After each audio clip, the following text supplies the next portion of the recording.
4 more ships, including the Greek-managed Irene, have been hijacked by Somali pirates in the last 2 days.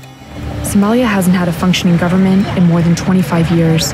They've been plagued by decades of civil war and widespread terrorism.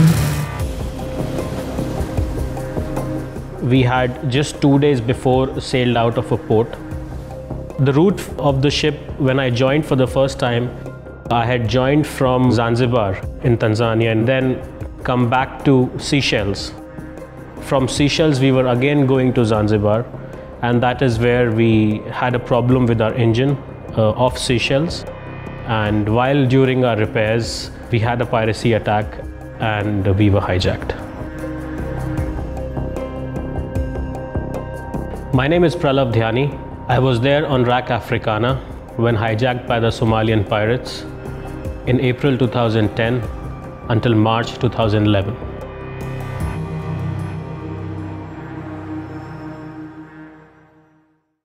Presently, I live in Dubai. I am working as a ship broker. We fix cargoes or ships for traders or shippers or buyers in bulk commodities from one part of the world to other. So RAC Africana was my first ship to be a trainee, a deck cadet on board, and that's how I ended up being there. This was my first time sailing on a proper merchant cargo vessel. Our total crew competence was about 26 people on board. We had a mixed crew. We had nationalities of Indians, Pakistanis and Tanzanians. On the day of the hijacking, I was working at the forward part of the ship. You call it the forecastle. That is when I heard a very unusual sound. But then as the emergency alarm went up and everybody started running as per their drill, I realized that this was a piracy attack. Once they came to the bridge, they made sure that everybody as per the crew list was on the bridge. And the next instruction was to sail towards Somalia. We tried to explain to them the trouble that we were facing with the engine, but they were not really interested in knowing that. On gunpoint, we had to sail with whatever speed we could do, and we followed the instructions as we were told. There were a total of about 8 pirates initially. Majority of them were armed. They were all carrying AK-47s. To get to Somalia, it took us about 3.5 to 4 days. Once we anchored, we were very later in time informed that this was a place called Haradere. A lot of people came on board. We could see a lot of movement of pirates.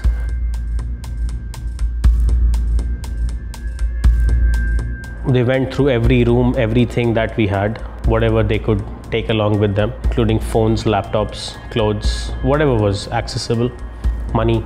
By the end of the first night, when it all settled down, initially there were about 25 to 30 pirates on board guarding the ship.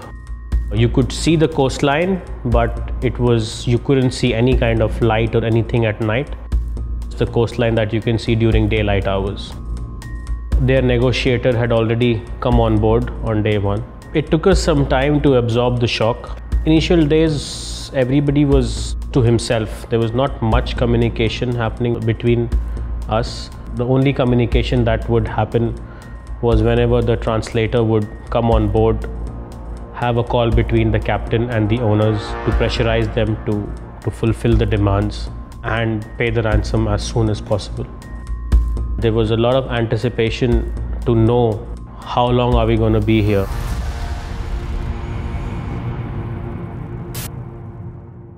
We requested them to start rationing, which did not go down so well with them because initially even they were not expecting for us to be there for so long. There was no fresh vegetables. One proper meal a day was a bowl of rice with some gravy and 1 piece of potato. Our fresh water was completely over. We had a freshwater maker that would take in seawater, desalinate it and convert it into fresh water, but it was not advised to drink that. But since we had no option, we had to live on that salinated water. There was no electricity. The conditions of the washrooms deteriorated because the taps where you had to wash your hands were not working because the pumps were not working due to generators. The flush tanks were not working properly. So all these things had become a problem by 7th, 8th month when we were there. And we were just trying to survive in the best way that we can. But they always wanted to create some kind of fear 5 to 7 days before any kind of calls that had happened from the ship to the owners in the presence of the translator. The reason for this to happen was just so that by the time the call is made, you become so desperate and you plead to the owners that please do anything and just get us out of here. To create this, either they would just increase security, completely cut off your movement, you're not even allowed to go and pee.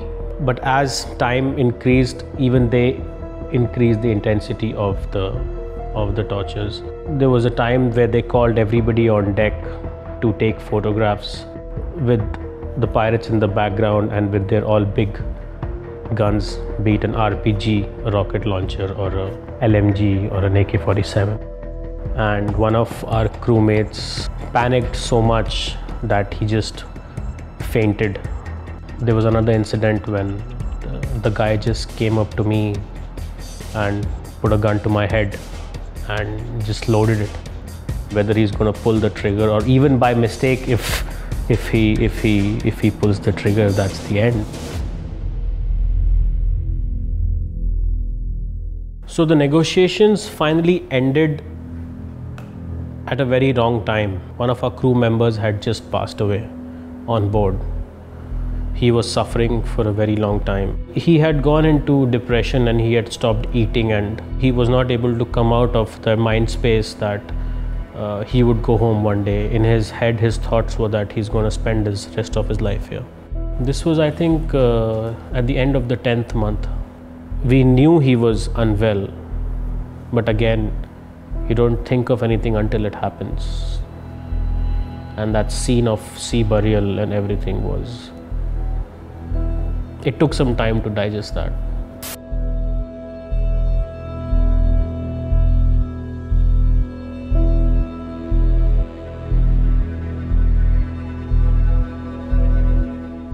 And then there was an airplane that came on site, took a few rounds of the ship. Then a boat went a little bit far from the ship. They put a smoke float, the smoke goes up, that's the signal. And then the money is dropped.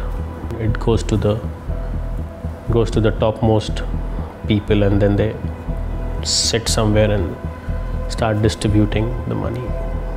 And even on the last day, when they were leaving the ship, they still tried to take whatever they could take from the ship. The last person had something in his hand while he was leaving. And then they just went off. No tata, bye-bye, nothing.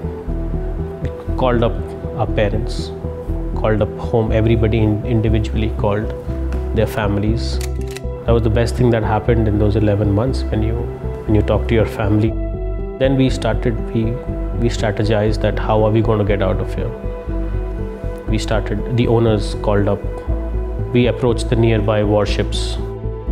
The warships were not very comfortable coming so close to the coast. Then a proper strategy was made, a proper plan was made by one of the warships nearby us, who communicated with us and told us that, okay, you abandon your ship because you're not in a position to move. Then we will come and take you in our boats to our ship.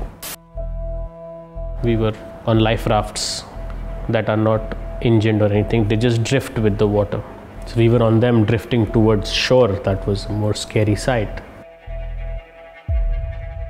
Once we reached the warship, they tried to make us as comfortable as possible. I'm very glad. They checked everybody's temperatures, the initial medical checkups, whatever they could do. They made a corner isolated section on one level below the deck where we could shower. There was hot water. They gave us good food, a proper meal. I flew from Mombasa to New Delhi. As soon as I cleared customs, my only lookout was to see my parents. My brother had flown from outside of India. There was no emotions. I mean, there were nobody was crying. Everybody was just so happy and relieved at that time. For the initial few weeks, I just took a break and relaxed. Did nothing. Didn't think about anything. Just got back into normal life. Connected with my friends, with my distant relatives. Just started interacting with people. When I came back home, I wanted to spread some kind of awareness through my experience, but I did not want that awareness to also become a marketing for what was happening in Somalia, because the more good or bad publicity is, that would go in their advantage.